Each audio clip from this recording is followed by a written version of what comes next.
Hello friends. आज मैं आपसे सिंपल फ्यूचर टेंस के बारे में चर्चा करूंगा।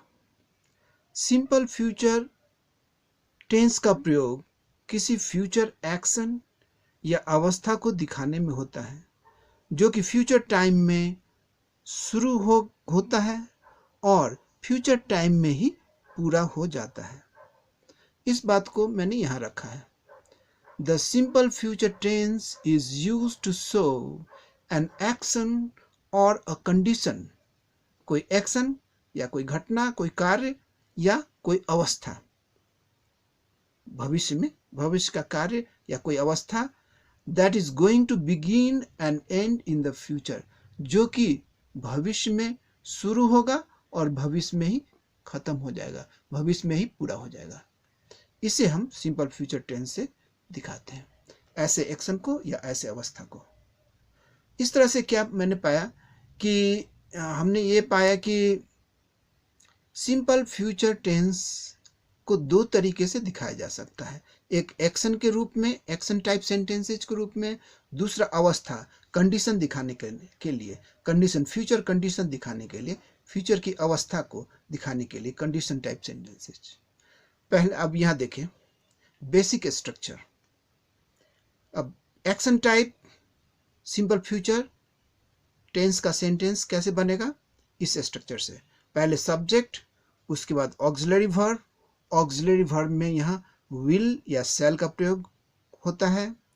उसके बाद प्लस V1 वर्ब का पहला रूप, मतलब बेस फॉर्म अथवा रूट फॉर्म ऑफ वर्ब, है ना। ये हो गया एक्शन टाइप सिंपल फ्यूचर का सेंटेंस। इसका एग्जाम्पल ले लें।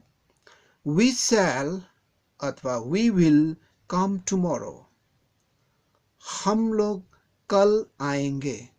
ये एक्शन जो है फ्यूचर टाइम में घटेगा, शुरू होगा और फ्यूचर टाइम में ही पूरा होगा।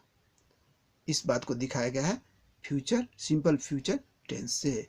वी शैल अथवा वी विल कम टुमारो, हम लोग कल आएंगे। कल आने का जो एक्शन है शुरू होगा और कल ही पूरा हो जाएगा, कल आ जाएंगे। अब ये एक्शन टाइप हो गया। अब देखिए अवस्था, फ्यूचर की अवस्था, फ्यूचर कंडीशन को दिखाने के लिए जो प्रयोग हो रहा है यहाँ, फ्यूचर कंडीशन, कंडीशन टाइप, जो कि स्टेट ऑफ बीइंग मींस अवस्था को दिखाता है, फ्यूचर की अवस्था को। जैसे कि इसका स्ट्रक्चर क्या होगा? सब्जेक्ट होगा, उसके बाद ऑक्सिलरी वर्ब, ऑक्सिलरी वर्ब में यहाँ भी विल या शैल होगा।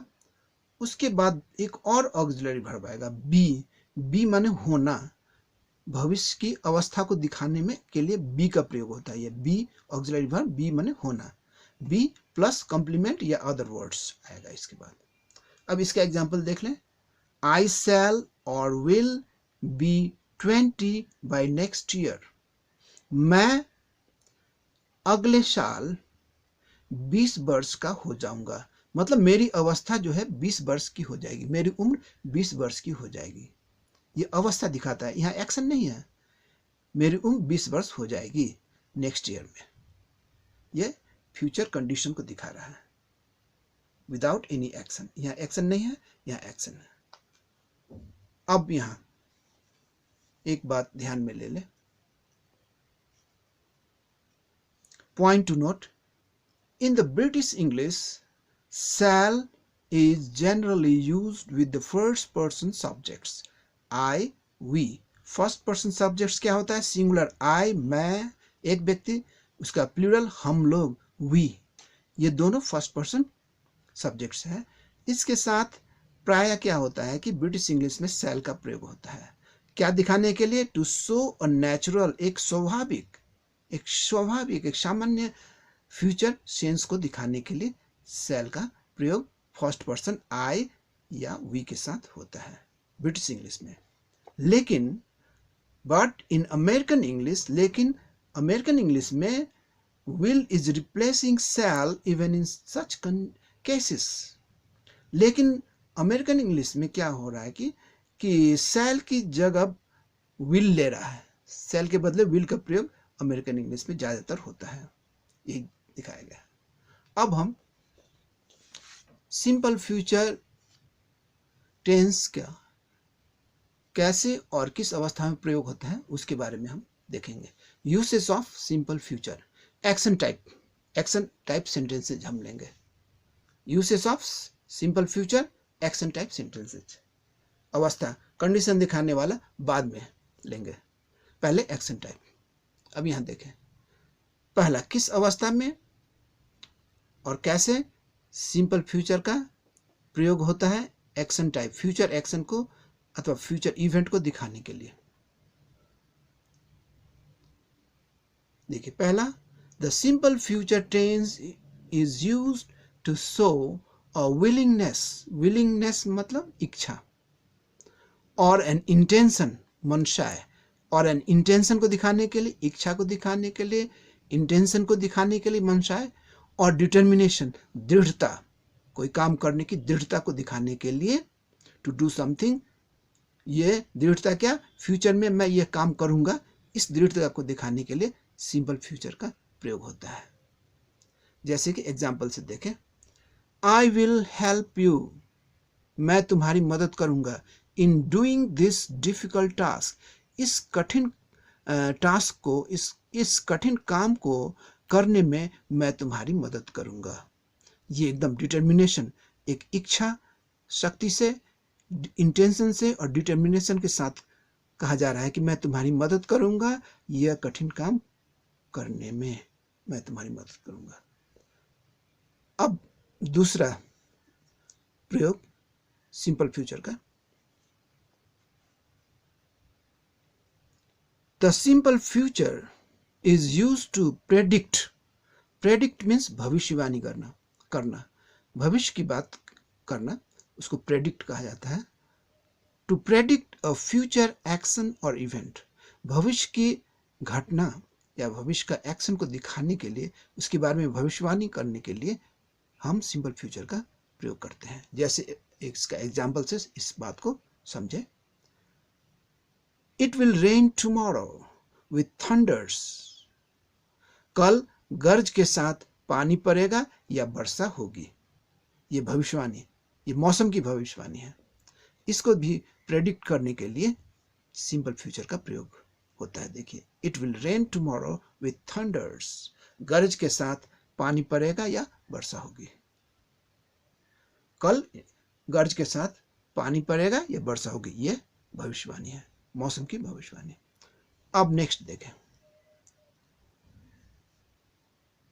थर्ड प्रयोग, the simple future is used with the second person subject. Second person subject क्या होता है, यू, तुम या आप, तुम लोग या आप लोग। सेकेंड पर्सन सब्जेक्ट यू के साथ सिंपल फ्यूचर का प्रयोग होता है।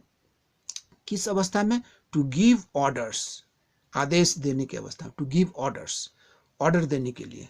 जैसे कि यहाँ एग्जाम्पल में देखें, you will do exactly as I say, तुम ठीक वैसा ही करोगे जैसा मैं कहता हूं। यह आदेश है, मेरा आदेश है, you will do exactly as I say, तुम ठीक वैसा ही करोगे जैसा मैं कहता हूं।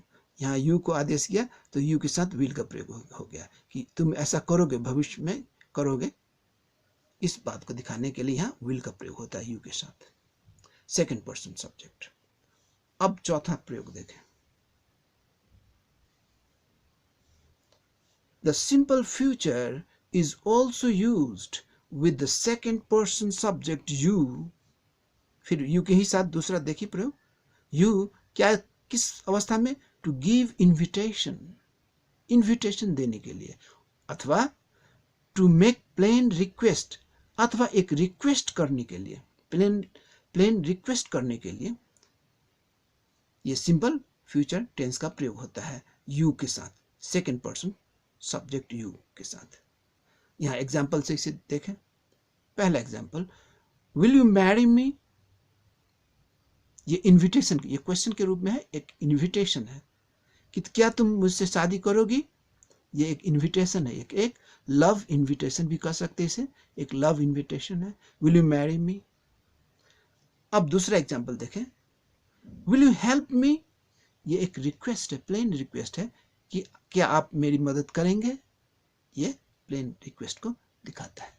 Thank you very much.